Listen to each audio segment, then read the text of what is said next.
जय भोले की हर हर महादेव बम बम भोले। आज मैं आपको सुख सागर 10वें स्कंद का 78वां अध्याय सुना रही हूँ। दंत वक्र और विदुरथ हरि सोगे सुरधाम, तीर्थ यात्रा हित चले रोहिणी सुरवल राम। शंकरशन ने कोप वश कियो सूत संहार, प्रायश्चित संकल्प किए ऋषि आयुष सिरधार।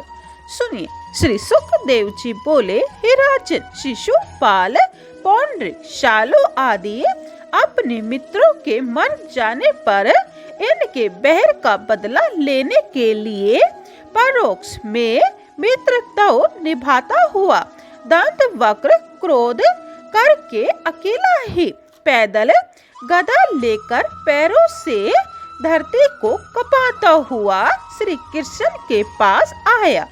इस प्रकार आते हुए दंत वक्र को देख कृष्ण भगवान रथ से कूदकर और गदा लेकर उसके मार्ग को इस प्रकार रोक कर खड़े हो गए जैसे समुद्र तट की भूमि ज्वार भाटे को आने से रोक देती है। उस समय वह करुष देश का राजा दंत वक्र गदा उठाकर श्री कृष्ण से बोला, हे कृष्ण, आज तुम मेरी नजर में पड़े हो, यह बड़े ही भाग्य की बात है। कृष्ण, तुम हो तो हमारे मामा के लड़के, अतः तुम्हें मारना तो मैं नहीं चाहता हूँ, परंतु एक तो तुमने मेरे मित्रों को मार दिया है, दूसरे तुम मुझे भी मारना चाहते हो। अतः हे मंदमती, आज मैं तुझे अपने गदा से मारकर चूर चूर कर दूंगा। ऐसे मित्रों के ऋण से उद्दीर्ण हो जाऊंगा। मैं अपने मित्रों पर बड़ा स्नेह करता था, आज तेरे मरने से उनका ऋण तो भी चुक जाएगा। यद्यपि तुम मेरे रिश्तेदार हो, परंतु फिर भी हो शत्रु। जैसे अपने शरीर में रहने वाला रोग नष्ट कर देने योग्य ही होता है। इस प्रकार के रूखे सूखे वाक्यों से कृष्ण भगवान को व्यथित करते हुए दंत वक्र ने बड़े वेग से श्री कृष्ण के सिर पर गदा फेंक कर मारी और फिर सिंह जैसी गर्जना की।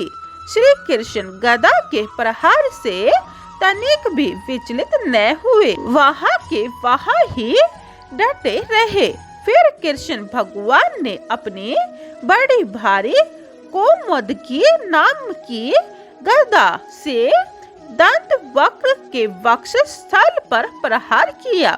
उस गदा के लगते ही दंत वक्र मुख से रुधिर बहाता हुआ केश, भुजा और पैरों को फैलाकर निष्प्राण होता हुआ धरती पर गिर पड़ा। उसके मरते ही उसके शरीर से उठी हुई अत्यंत सूक्ष्म ज्योति सब लोगों के देखते देखते कृष्ण में समा गई। इसके बाद उसका भाई विदुरथ शोक से व्याप्त होकर ढाल तलवार घुमाता हुआ श्री कृष्ण के मारने की इच्छा से उसके ऊपर झपटा। श्री कृष्ण भगवान ने उसके सिर को भी किरीट कुंडलों के सहित झट ही चक्र से काट गिराया। इस प्रकार भगवान श्री कृष्ण ने शोभ, शालो, दंत वक्र और विदुरथ को मारकर द्वारिकापुरी में प्रवेश किया। वहाँ सुर, मानव, मुनि, सिद्ध, गंधर्व आदि ने उनकी विजय का गान किया। चारों तरफ से फूलों की वर्षा होने लगी। द्वारिकापुरी को बड़ी सज धज के साथ खूब सजाया गया। भगवान कृष्ण बड़े बड़े बालियों को भी जीतने वाले हैं, किंतु जो पशुओं के समान अविवेकी यानी अज्ञानी है, उनको श्री कृष्ण कभी कभी हराते हुए भी दिखते रहते हैं। वास्तव में तो भगवान सर्वदा विजयी ही रहते हैं। अब एक दिन की बात है कि बलदेव जी कौरवों और पांडवों की आपस में युद्ध करने की तैयारी सुनकर तीर्थ यात्रा के बहाने से द्वारिकापुरी से चल दिए। वे मध्यस्थल थे, अतः मध्यस्थल होकर किसी के पक्ष में रहकर किसी से लड़ना नहीं चाहते थे। तीर्थ यात्रा में पहले उन्होंने प्रभास क्षेत्र में जाकर स्नान किया और वहां देव ऋषि मानवों का तर्पण कर सामने ही सरस्वती नदी की तरफ चल दिए। सरस्वती नदी से बिंदुसार से प्रतुदक तीर्थकूप, विशाल तीर्थ, ब्रह्म तीर्थ, चक्र तीर्थ, यमुना और गंगा तीर्थों में घूमते घूमते नैमिषारण्य क्षेत्र में गए, जहाँ की ऋषि लोग सत्संग रूप सत्र कर रहे थे। बलदेव जी को आते हुए देख सब मुनियों ने उठकर उनको प्रणाम किया और यथाविधि पूजन किया। पूजा के पश्चात बलदेव जी ने देखा कि व्यास गद्दी पर व्यास के शिष्य रोम हर्षण सूत जी बैठे हुए हैं।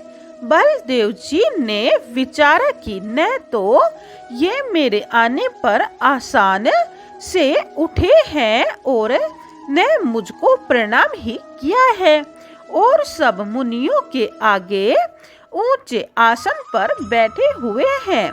इस पर बलदेव जी को बड़ी गुस्सा आई और वे बोले, अहो रोम हर्षण प्रतिलोम जाति का वर्ण संकर क्षत्रिय से ब्राह्मणी में पैदा हुए सूत है, फिर यह ब्राह्मणों से तथा हम धर्म राक्षसों से ऊंचे आसन पर बैठा हुआ है, अतः ये वध के योग्य है।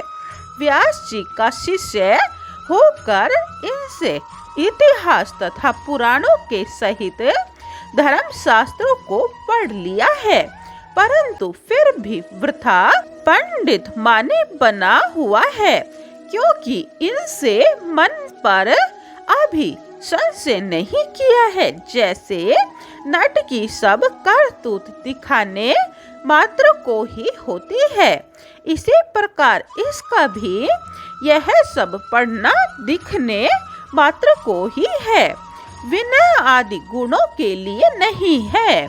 यह तो बड़ा ही उद्दंड है, विनम्र गुण इसमें बिल्कुल ही नहीं है, फिर इसके पढ़ने से इसको क्या लाभ है, जबकि इसमें धर्म शास्त्रों के अध्ययन से पूज्यों में विनम्रता का भाव नहीं हुआ। इस संसार में पातकी और अधर्मी तो मारने ही योग्य हैं, इसीलिए मैंने अवतार धारण किया है। बलदेव जी ने तीर्थ यात्रा के कारण दुष्टों का वध करना भी त्याग दिया था, फिर भी हाथ में रखे हुए कुशा के अग्रभाग से रोम हर्षण के सिर को काट कर गिरा दिया। उस समय मुनि लोगों के मन में बड़ा दुख हुआ और हाय हाय चिल्लाते हुए बलदेव जी से बोले, हे प्रभु, आपने यह बड़ा ही अधर्म कर डाला।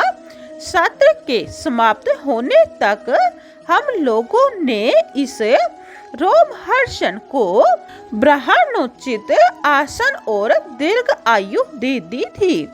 इस बात को न जानते हुए आपने ब्रह्म हत्या के समान पाप कर डाला है। हे भगवान, आप योगेश्वर हैं, आपके ऊपर वेद भी शासन नहीं कर सकते। तथापि हे लोक पावन, आप यदि ब्रह्मा वध का प्रायश्चित कर लेंगे तो लोक में एक शिक्षा और आदर्श उपस्थित हो जाएगा, अन्यथा लोक में अन्य लोगों को कैसे शिक्षा मिल सकेगी। कि बलदेव जी बोले, हे ऋषियों, मैं लोक शिक्षा के लिए तथा लोगों के अनुग्रह के लिए ब्रह्म हत्या का प्रायश्चित करूंगा।